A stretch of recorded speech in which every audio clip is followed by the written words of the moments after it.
My name is Farah. You guys have actually tuned in to the first episode of Sheeko Sheeko.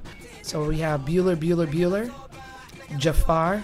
My name is Libahat. A couple of weeks ago, we went to a Somali social club. And I'm not gonna lie, they weren't receptive at first. And actually, we used to have a best life.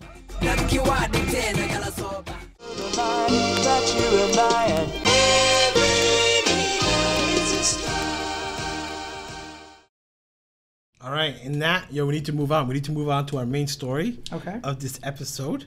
I don't know, have you guys... Yeah, you got somebody in Minnesota. You got family in Minnesota? Yeah, I know you do. For sure, yeah. A plethora. I do. I actually do now. Actually. You're right. You're right. I didn't have him before. Have you guys heard of St.Cloud, Minnesota? No, never heard of it. No, me neither. I haven't heard about it up until like 2 weeks ago. Right. So the reason why I heard about it is I saw this news article and where they had Somali students protesting outside of this high school. So I decided to watch the clip, and so I'm gonna show you guys.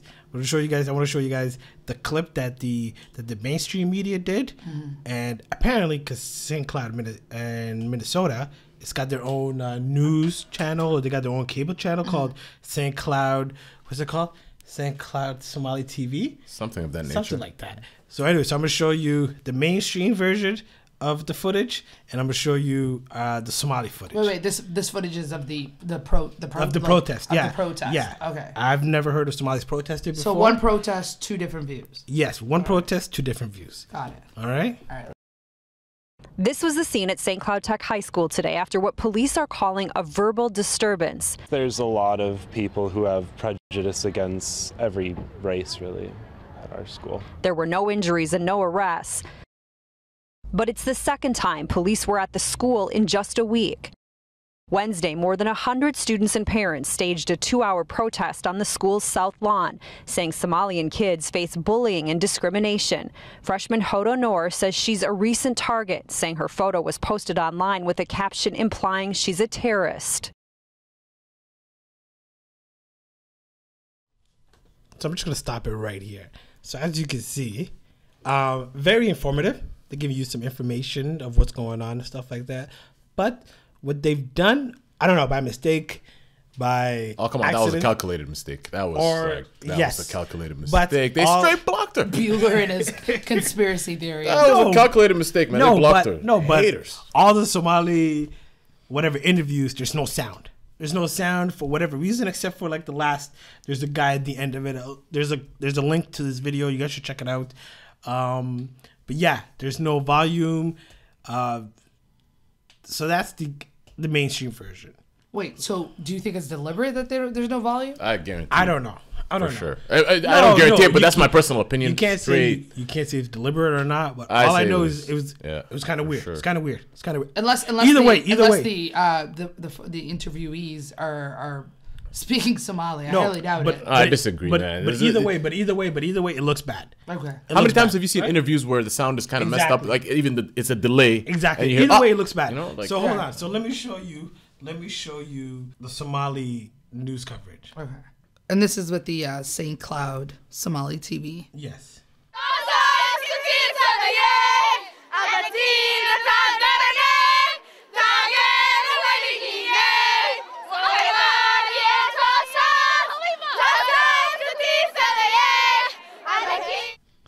So they open up with this. Okay, so as you can see, there's no reporter. I'm sorry. There's no voiceover. There's nothing. Okay, so let's just continue. I'm laughing because you know exactly where this station, where their point of view stand. You know what I mean? Yeah. You start off with the national anthem. You know whose side you're on. There's no fine line just here. To continue. So they got so now they're doing the interviews. While I was in the culture show, this boy decided to, he thought he was funny and threw this really big orange at me, and it hurted my ankle. I was wearing high heels. I went back, I almost broke my knee. I sprained to my knee, so I think I did. It hurted really bad. I didn't fight back. I didn't go back at him. I thought I saw who it was, but something just came at me and hit me. I cried off stage. I just literally went, because I didn't fight back, because I didn't want the culture show to be ruined. But he thought he was funny and all, throwing all that at me. And then like he messed my dress up. I had to throw it away. It was like it was like $168. It was like this blue dress, and then I don't know, he threw it at me, and then like my. Oh man. Oh man. Yo. But why? Do they give this kind of ammunition to people? But listen. But listen. Give ammunition to people like this. No, I don't know, man. No, but no. Yo, props. She gets A for effort for being on TV. She got nuts to steal. But the question is to St.Cloud Somali TV. Yeah. Yo, does this help? She twisted her ankle and broke her knee. Oh, you know what I mean? Like, does this help or hurt the cause? No. But nobody wants to address the fact that this girl $168. I had an orange. she was so. The orange bust. Did the orange break? She said it was $168. The orange break. That's what I'm wondering. First of all, I want to know how big that orange was for it to break your ankle and your knee at the same time. It was a grapefruit on steroids. You don't know. Okay. But anyway, so yes, this is. I'm sorry. That's so wrong of me. But after seeing those two footages, we've decided to look into St.Cloud, Minnesota. You know, why are they throwing oranges at people? That's what I'm saying. That's what we have questions. St.Cloud, I'm assuming they're white people or blacks. Oh yeah. So St.Cloud, like I said, St.Cloud is an hour away from the big city, and from what I've researched, from what I've read, it's a small town, like 66,000, mostly like farm areas or like rednecks, or I'm not sure. But that's many Somalis? There's at this high school, there's 100 Somalis that go to this high school, and no, legit, these kids are getting like, no, there's straight up racism going on in St. Cloud in Minnesota. Legitly, there is, but I don't know. Even though there's the problem, is this gonna enough racism for people to throw oranges at people? That's just violence right there. That's terrorism. That right there is terrorism on a whole different level. No, right? but this city since 2008, they've had 12 studies done on them over discrimination issues, over racism issues, over hate crimes. I think it was like back in like 2009 where there was like pictures of what was the pictures of? Of the Prophet defecating on the Quran. So after that happened, there was this big town hall meeting, and the city basically said there's nothing we could do about it because it is guarded under, I guess, freedom of speech, right? That's what they said. Ridiculous. Yeah, it's true. That's basically what they're saying is that there's no, and I guess, and I quote, there's no law that says hate crime.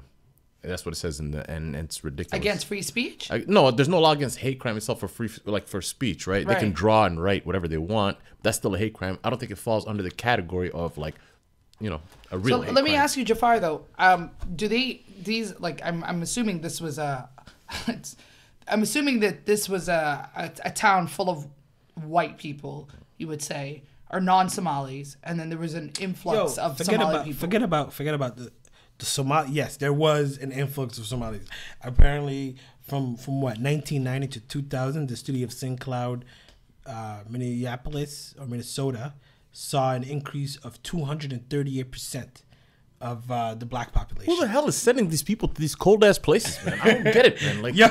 I swear to God, shouldn't our uncles and aunts do research? Go to Vancouver, go to San Diego, somewhere.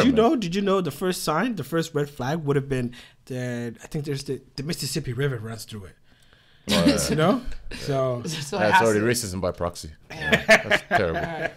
Well, I listen. No. But even before the Somalis came in, they were having issues with the population that was there to begin with. Right. So when the Somalis came in the early 2000s, that just put more strain on, I guess, the Adam people, and they just lost it. I always thought the racism was deeper below the Mason-Dixon line. You know what I'm saying? When it's, when you go further south, you're you expect this kind of nonsense, but Midwest. I'm not agreeing with the racism, but I understand where you have these. Listen, imagine you living in your little town, you got all Somali people, and then you have these crazy white people that come in and fuck everything up in your eyes, right? They may not be messing everything up, but imagine you would.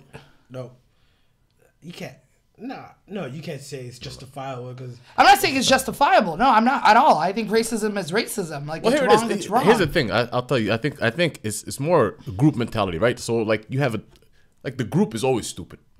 It hands down every time the group is stupid. It's always the individual that can think free for himself and do whatever. Racism is like it's a group thing. It's not an individual thing. You know what I mean? It's. All I'm saying, we all think like this together, so and some people are not even racist; they just do it just cause. Well, that's what I'm saying. So going back to the group mentality, you have these. If you have you're at this this particular high school that we're talking about. You're at this high school, and you have over, would you say, 100 Somalis, and let's just say it's 150. The capacity of the whole entire school is 150. So 100 of these students are Somalis, and 50 of the other students are white or mixed or whatever. But the population of the city, I can't believe.